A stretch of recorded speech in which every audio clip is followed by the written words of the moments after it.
Hi everyone, we are joined by Shehy today, an almost 27-year-old pilot, originally from Israel and currently living in Greece. She's doing the integrated EASA ATPL and CPL training, and she gives us a very honest run-through about the resources that exist to pick up your journey in aviation that is right for you, the importance of financial planning to become a pilot, and how she leverages social media and a little bit of humor to showcase her life as a pilot and her everyday experiences. It was awesome to get to know Shehy, and we hope you enjoy this episode. Shehy, welcome. Thank you so much for, accepting this offer and being here with us today. I'm super excited to talk to you. I've seen your socials. I follow you on what you're doing, and just I'm excited to get ahead and talk to you a little bit about what it is that specifically you're doing and where you're planning on going. Thank you so much for inviting me. So let's get, to the beginning. How was baby Shehy? Is there something, there that you think in your personality that would have hinted that you would have gone into aviation like as an adult? So basically, everything. I dreamed about it since I remember myself. I was looking at the sky and I was wondering how does this giant machine is lifted up, and it amazed me, and I knew that this is what I'm going to do. I knew it. There wasn't another option. That's so cool. That's so cool that from an early age you were like, this is it, this is what I'm doing, and you're actually doing it now. So that's also very interesting, and we'll get to that in a little bit. You know, how did you, I mean, you said that ever since you remember you were kind of interested in aviation, but like how did you actually get into it after being like, okay, I love it for so long. How are those first steps? So we can go back to high school. Let's say I majored in physics, electronics, and robotics. I got to In high this, school? yes, Wow. second place in the world championship of robotics when I was my team's captain. We flew to the States 3 times to compete. And basically, I feel like I studied the stuff that you need for aviation. Physics helped me a lot. So I feel like this was the actual beginning. And then I served in the Air Force, in the Israeli Air Force. I wasn't a pilot, but the Air Force was nice. And then when I got released, I started to study. Wow. So essentially, you kind of took the steps that you needed from an early age because you're like, this is what I want to do. This is what is like, to my, kind of immediate, when you're in school, you had these opportunities, and then you go into the Air Force, kind of like to expose yourself into this world that's sometimes it can be like, very aviation dominated. And then once you get released from there, where do you go? Like, what do you do from that? I started to save money, which is required in this world. And then Yes. I just picked a school and I started to study. That's awesome. And I talk a little bit about like what is that process about? Like how did you go about picking a school? Because sometimes we there are limitations, but there are things to consider, and not every school is for everyone. So that goes with a process behind it. Okay, I love this question. So I have a really nice story. Go for So it. after I got released from my military service, I had a conversation with my best friend. We're friends since we were 15. And I was like, what do you want to do in university? What do you want to study? And he said, I'm not planning on going to university. I want to become a pilot. And I was like, no, no, no, that's me. Like, what? We were 21. We've been best friends for a few years and we never And you've discussed about never talked about it? no, Wow. no, and I thought he was joking for like 1 or 2 days. And then when I understood that he's not joking, I was like, okay, we're going to do it together. And then Oh, that's so cool. and then we found a Wizard, a Academy Cadets program, let's say, which is basically you pay a little amount of money and they pay for your training, and then you have to work for them for like 5 years or something. So we tried to apply. I didn't pass, and he continued to the next steps. So I decided to go to this school in like self-sponsored program, Okay. and I got accepted. And then he continued until the final step. And on the final interview, he was like, they declined him. And I already got accepted to this school. So I told them, like, come on. Come over here. And that's it. And less than 6 months after this, we were in Greece already. Wow. So you studied in Greece for your, I guess, your licenses? Because you did mention before that there was a different type of system that you followed to get your licenses. Okay, so basically in Europe, it's a bit different than the States. You can do a modular course or an integrated one. A modular is like in the States. You get your PPL, you get your ratings, you get all of that, and then you get your CPL, and you do the theories, and that's it. So basically, the integrated course, we do just the ATPL's theories. We don't do the PPL theories. And we don't get the actual PPL. I mean, I passed the PPL already. I have night rating, instruments rating, but not really. So Okay. the next steps for me are multi-engine and then like CPL, and then I'm going to get just my CPL. I won't be able to fly small planes. I will be able to fly Boeings. Fair enough. Okay, that's yeah, that is a bit different. Here it's like there's a very linear process to follow, and then it's interesting to hear. And would you? I guess that works when you know you want to become an airline pilot, right? Because if you just want to do it kind of recreationally, where you do fly these like smaller planes, you would have to get more of like a modular program, Yes, right? yes, Okay. So you and your friend were very decided that you wanted, to be an airline pilot, and like that was the best way for you to kind of select that. yes, How was exactly. your experience within the flight school? Are you still there? Did you leave already? How was that? So I had like a strange journey, let's say. I was supposed to finish my theories a year ago, and then the war started in Israel. So unfortunately, I needed to fly home for reserve duty. And then I came back and I just continued to fly. So right now, I'm going to finish my theories, and then I'm going back to school for multi-engine and MCC, and that's it. So I'm supposed to finish around February. Okay. That's close. That's very So close. yeah. How are So you I'm still feeling? in Greece, but I'm not flying at the moment. Okay. Is your friend also on the same path, or where is he at? Approximately, he served for 5 months. I served for 1 month, so I'm a bit Okay. ahead of him. But yeah, we're basically approximately the same. That's really cool that you have that sort of buddy system as well. I think, even getting into this career can be challenging. So just having kind of your friend tag along and be your support system, that must be really interesting. And I bet you guys have like a ton of ideas and a ton of crazy things that you want to do once you leave and get your licenses. So we have a saying in Europe that you don't really pick your first job. The first company that says yes, you go to this one. So probably we will not work together, but you can never know. That is really smart, right? Because you just want to get your feet like in the door, get the ground running, get that experience, and then from there you can kind of just have more options that you can actually pick. Yeah, so in Europe, we are going to finish the course with 200 hours approximately. And Okay. with this, we can get accepted to low cost companies like Ryanair, Wizz Air, EasyJet. So it's really cool. And then, Yeah, it is really cool. in order to get accepted to fancier companies, let's say, you need like 1,000 hours. You gain Hmm. your 1,000 hours in like a year and a half. And then you can find a nice job. It would be really cool if you end up at Wizz Air and just be like, I didn't go through the academy program, but here I am. Be like, oh, you couldn't get rid of me that easily. Yeah, Anyways, we will. that's yeah, this is like really cool.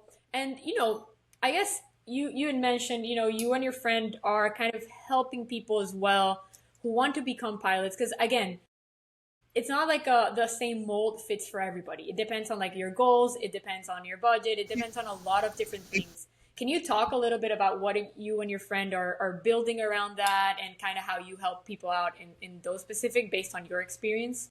Yes, of course. So this is another friend of mine. His name is Oh, okay. Shehy. He's an airline pilot in the United States. He's a flight instructor as well. And basically, we started up a business that helps people to understand what is the best way for them to get into the cockpit in the least amount of time, least amount of money, and like to tailor it for them because it depends on which nationalities do you have, if you're able to leave your country. Like if you have kids, then you cannot leave your country. You can, I don't know, fly abroad for like a month each time to gain like hours and stuff, but you cannot leave the country.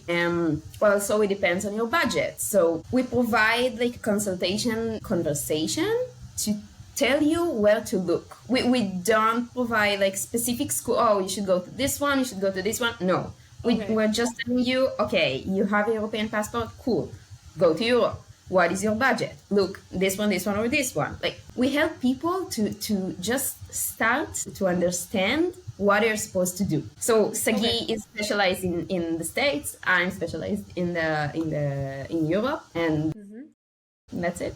You can find us on Okay. skyseraviation.com. Awesome. And I'll also like link all the socials to wherever we post this interview Perfect. so that people can, because I think that's something really important, right? When you're first trying to evaluate, even if, because I think everybody gets bit by like the aviation bug, right? And then it's a matter of like, am I actually going to do it? Like, how do I do it? How do I figure out how to do it? And I don't think there is a lot of guidance, so I think what you guys are doing is really important, specifically not because you're like, not necessarily like picking a school, but picking an avenue of how to get to like where you want to go with your goals, I will tell which you is what. clear. There are few people in Israel that provides the same services we do, but they are connected to certain schools. That makes So sense. I feel like you cannot fully trust their opinion because they get paid for that. I mean, by the schools. Mm-hmm. So they will tell you to go to a specific school, but maybe it's not so good, but they get paid for that. So they would say it anyway. So I feel like we are getting paid by the clients, of course, but not by any school. Again, I think that, do you have an age limit? Or because I know, for example, when kids want to go to college, there are these services that help you like pick a college that's best suited for you or like get you through that process. Do you have a limit of age where somebody can contact you in terms of like they have to be a certain age to do it? No, I mean, I guess 16 is the age that you can get your PPL, but Mm-hmm. no. Okay, sweet. Well, this is really interesting. And I will, yeah, I'll link everything to here because I think it's really important when we have these services to make them known, right? And I know you have a big social media presence, so I do want to get into that. And so, how do you get that into that? But yeah, just like promoting and making sure people who want to get into the aviation world have the resources necessary to do so. So I think what you're doing is really cool, and I'll definitely check it out as well. And I'll maybe ping you and have your feedback on how I'm doing it, and maybe you can Okay, help me out find a better, like a more efficient way of doing it. perfect. But on that note, you do have a big social media presence and you do share a lot of your flying, experiences and what you're doing and some jokes. Like, how did you get into the social media world as well? What inspired that? Okay, so when I applied to school, when I started the whole process, I told to myself that the day that I will be accepted to school, I will start Pilot Shehy. I knew it. I wanted to create a separate Instagram account to like, I don't know, keep my journey separately from my private account so I can follow it. Hmm. And then it just became huge.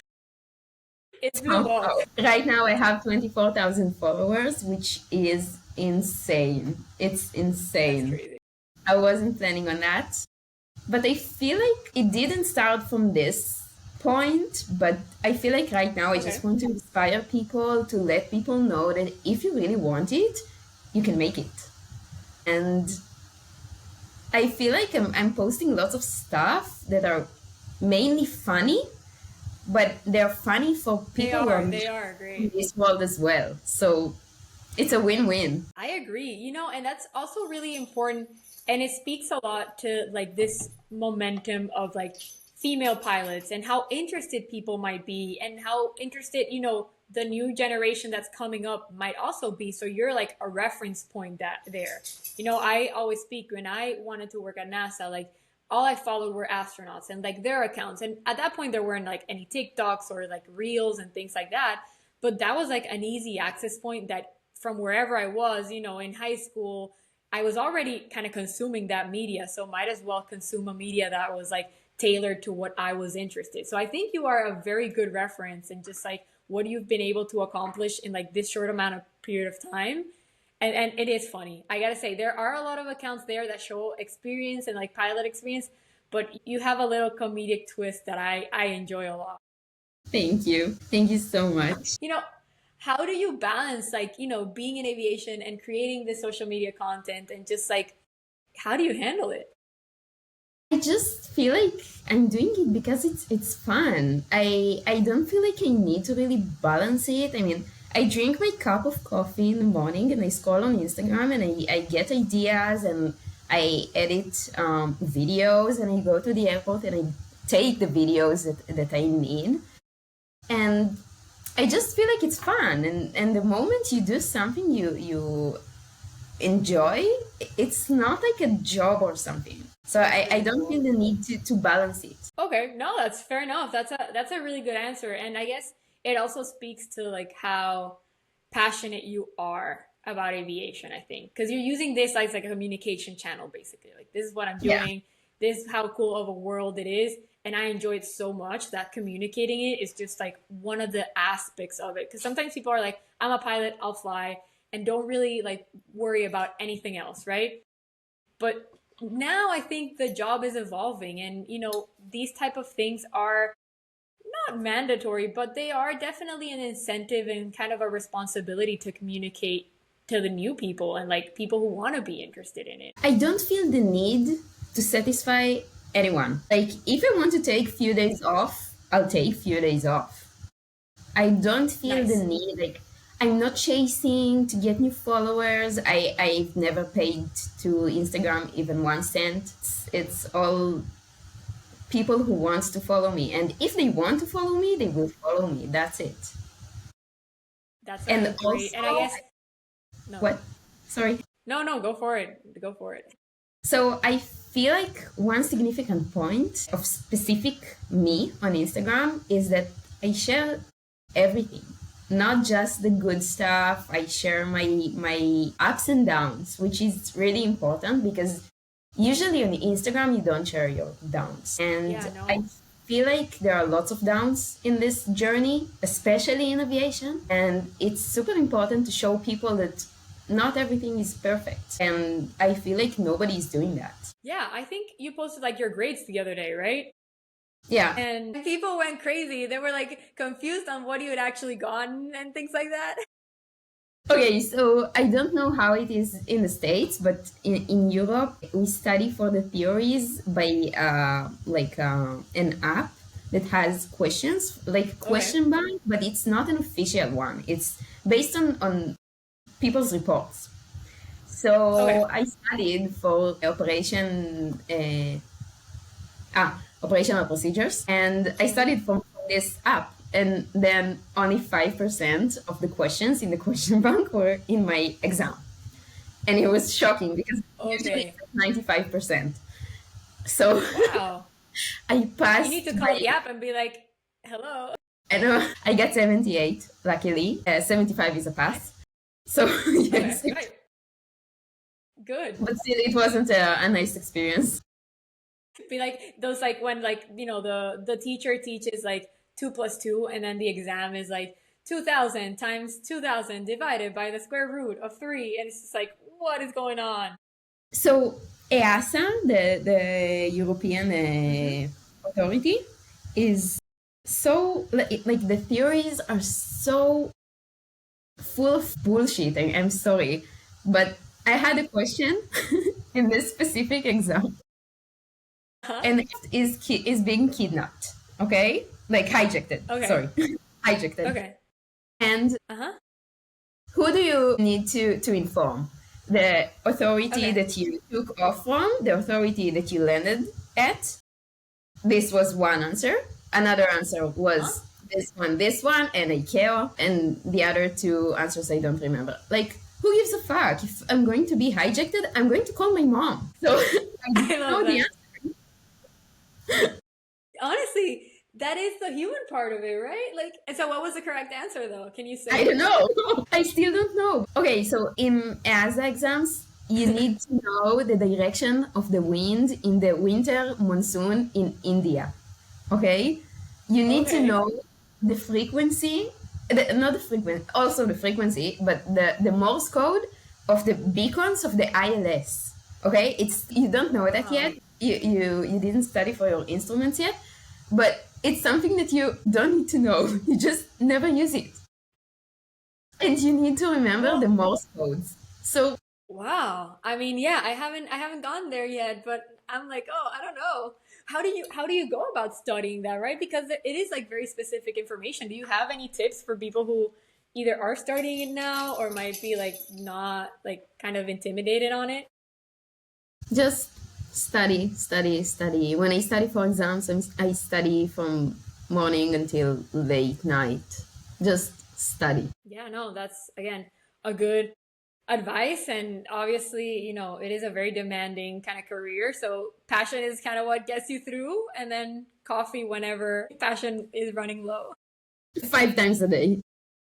And with this like media and like presence and like just exposure, have there been like trolls or negative comments that come in? That's a nice question. An Israeli and a Jew nowadays is not easy. Last week I blocked the ability to like for comments in my profile twice because of pro-Palestinians that are replying to all of my videos. Hmm. So yes, but besides of that, no, I didn't get any hate comments. Okay. No, and I guess, yeah, I guess the context also matters a lot. Um, but Look, focusing it on, no, go for it. my blog is not political at all. Hmm. Like none. I posted one, it wasn't even political, but I posted one story on October 7th that was written, I lost lots of friends on this day 1 year ago, and I'm not going to post anything today. And that's it. That was my story. Hmm. Like, I'm not posting any politics, nothing. I have one video that you can see El Al airplane. El Al is the Israeli company, national company, and that's it. No political content at all. Still, people understand that I'm Israeli, so they feel the need to say, I don't know, like I don't want to say it, but lots of bad stuff. You don't have to. It's all good. Like I understand, and yeah, I guess I did think that maybe like as a female pilot you would get some like negative comments in, but I guess given the context and giving like what you represent and the demographic you represent, like it's also important to acknowledge that there are more important things that people either focus on or just feel the need to comment on, even if you're not explicitly posting like political content. I get just maybe 5 comments about being a woman, which is Hmm. nothing. I just ignored it. Someone said that I'm not allowed to fly with my ear pierced. It's not on anymore, but it was. And I was like, okay, that's my Is life. that And still, true though? no, I don't know. I really don't know. I think it depends on the company, but still, I'm in flight school. I can do whatever Yeah. I want. And still, he felt the need to say that if I'm pierced and I'm tattooed, then I'm not able to be a pilot. And I'm like, okay, I mean, that's just like a very old school of thinking about in general, right? Like even in any type of profession.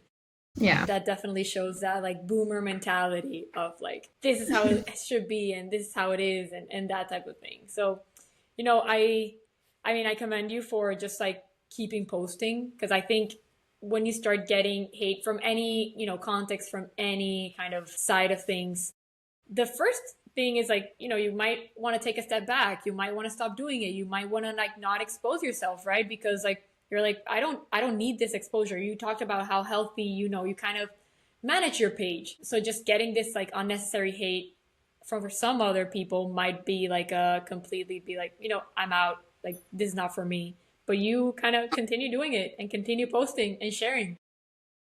That's not me. I will listen to every opinion of everyone, but I will take mine. Like if you don't like what I do, just scroll. That's it. That's again, that's a very good advice and just dance on it, right? And with that, do you have any advice that you would give to either your younger self, before starting, or young people who want to get into aviation? Like, is there something that you're always like, I would do this? I would recommend people to study physics anyway. Like physics is fascinating and I feel like it shows you how to solve problems in a way, like in a good way. And I feel like this gave me a lot, and not just regarding my studies. What else? That's good advice. Just if you dream it, you can do it. I mean, just keep on doing what you're doing. Just make focus, take your decisions, and just find a way to do it Yeah. and study physics on your way there. Yes. And what has been like the most challenging part of, Mm. your journey, getting your licenses, getting into aviation? Wow, that's a nice question. I will say again, probably my theories. In Europe, we have 13 theories for the ATPL, and it's a lot. It's a lot. You need to study a lot. I cannot describe like how much because it's a lot. And also the part of living abroad is a big challenge. I like it. I mean, it's amazing. It's an amazing experience, but it's challenging to being away from your family and friends. And what else? I feel like the money, like the cost of this journey, is also challenging in a certain way. Because when Yeah, you start absolutely. and you expect to spend a certain amount of money, and my advice Hmm. to everyone is just add 20% to this amount you thought you were going to spend. So add 20% at least. That's good advice. That's very like practical advice as well. Yeah.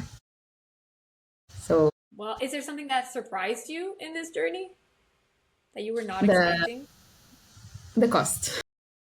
No, gosh, fair enough. Yeah. I thought it's No, going to be yeah, I like, mean, I don't know, 100,000 euros or like 90, I mhm. don't know. And I feel like right now 120,000 euros, Yeah, which is a and lot. well, I guess it is a lot. And when you put it that way, right, you are kind of studying right now, but then there's like a return on that investment once you get into the airline that you do consider, right? In terms of like how fast you can either get that back or start kind of saving up again.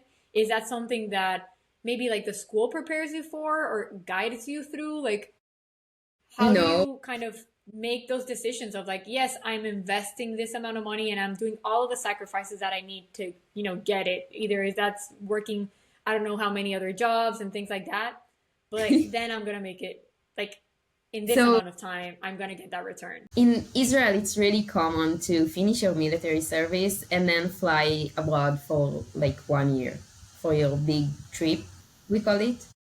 I didn't do it. We fly to the Far East or to South America or I don't know. And I didn't do it because I knew that I'm going to be a pilot. I knew that I'm going to need this money. And I worked in two full-time jobs. Two full-time jobs. Yes. While you And study? no. Before I started. Before. Wow. Yes. And I took a big loan from the bank, which I'm paying every month. And my Mm-hmm. parents helped me, and my grandparents are helping me. And right now, I'm still working half time, Mm-hmm. and that's it. I mean, you can always find a way to do it.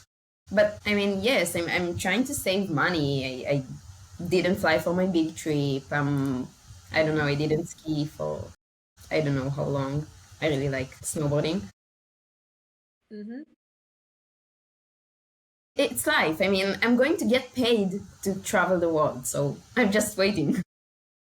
You're just like on standby while you do this, but that's also like very impressive, right? And it talks about the importance of like understanding what you want to do and where you want to go, because like you're like, I can make these sacrifices, right now I can make these decisions, consciously. It's a decision that I'm taking, but you're able to take those decisions because you know where you want to go.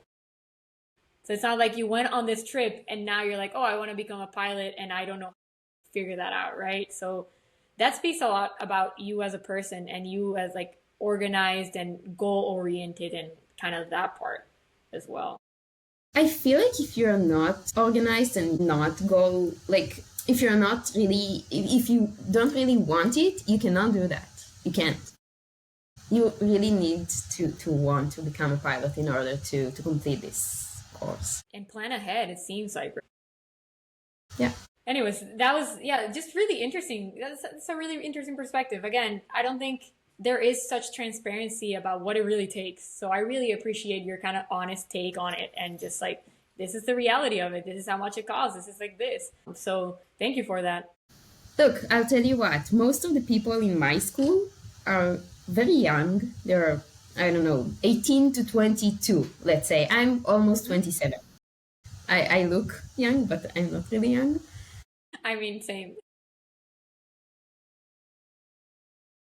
So most of the people, like not most, all of the people in my school are getting paid by their parents. All of them. I'm the only student in my school that works. The only one. So, and this is the situation in most of the schools in Europe.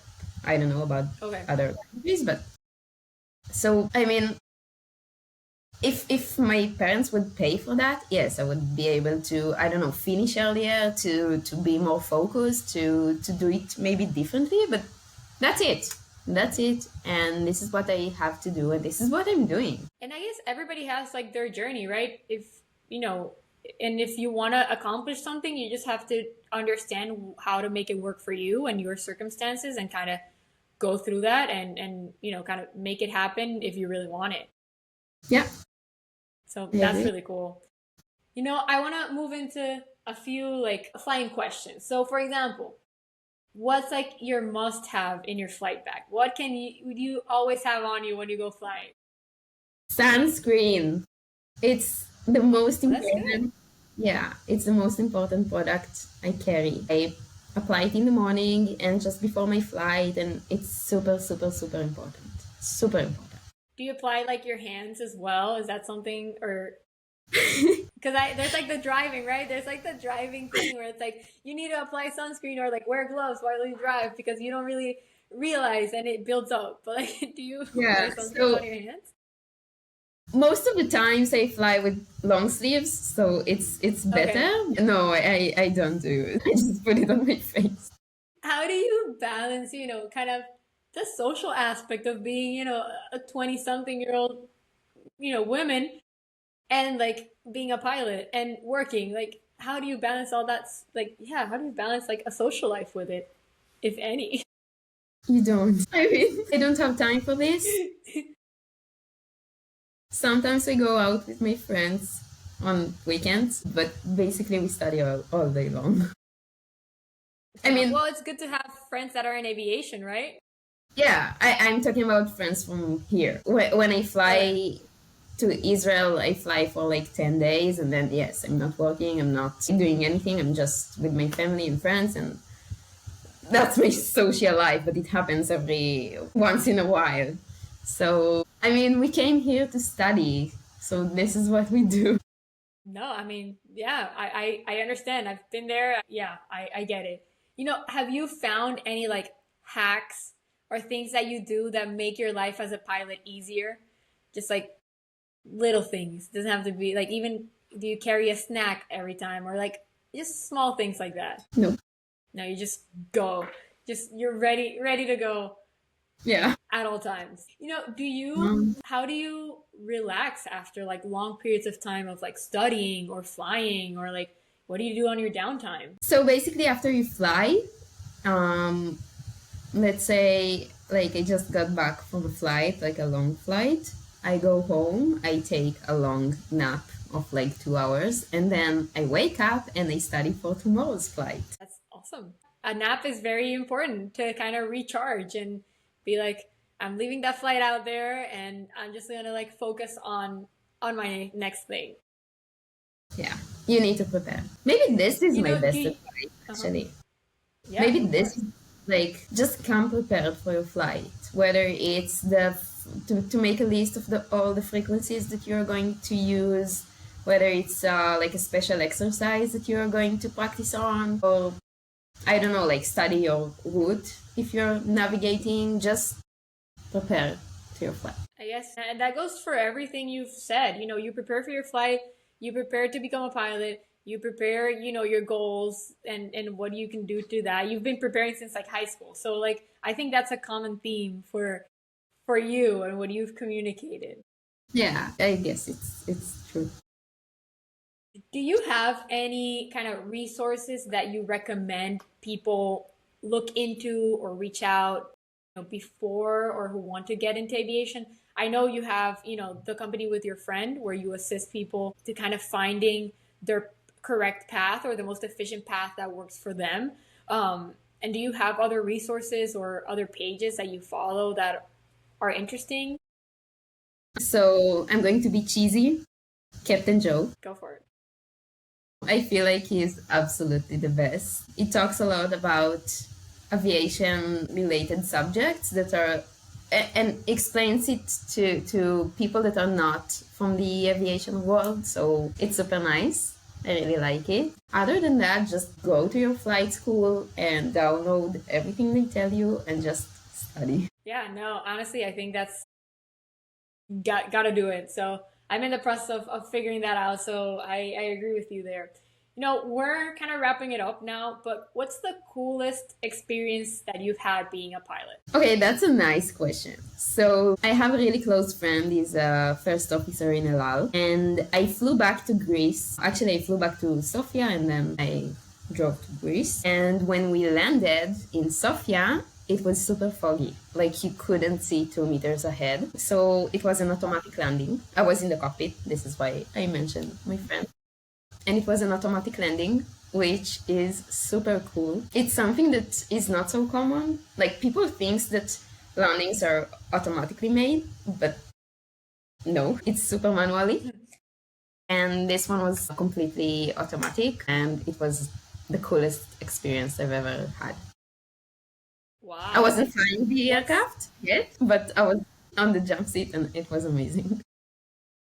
what do you think are, I mean, obviously automatic, but like what are the differences for somebody who hasn't seen it? Like what do you see there that is like paint us that picture of like what do you see there that's like so cool? So basically, you don't see anything. It's super foggy. Like you don't see anything, and then you just touch down. It's amazing. Fair You enough. can see it. You can see it on my page. I have a video of it. I'll look it up. That's really cool. How would Yeah. you kind of summarize your career in like a few words, 3 words? Wow. I feel like a roller coaster will be the first word, and then happiness and experiences. Like I have tons of new experiences. Every flight is a new experience. Every day in ground school is a new experience, and I feel like the amount of knowledge that I got from this journey is absolutely insane. Well, that is great 3 words, gotta say. Where can we find you on social media? People who want to continue, learning about you, learning about aviation, like how can we find you? So my name on Instagram is Pilot Shehy. You can find me there. And I'll also put it on the interview. Sweet. Do you have any last kind of piece of advice or comment? just chase your dreams. Just keep on doing what you're doing, and you will make it eventually. Well, Shehy, it was an absolute pleasure to have you, to speak with you, to just get a little bit of that sense of humor that you get through social media, get it in person. So I really appreciate you taking the time. And yeah, we'll be in contact and just, yeah, I'll post it and let everybody know where we can find you. And thank you so much. It's been Thank so fun. you. Thank you so, so much for having me. Bye bye.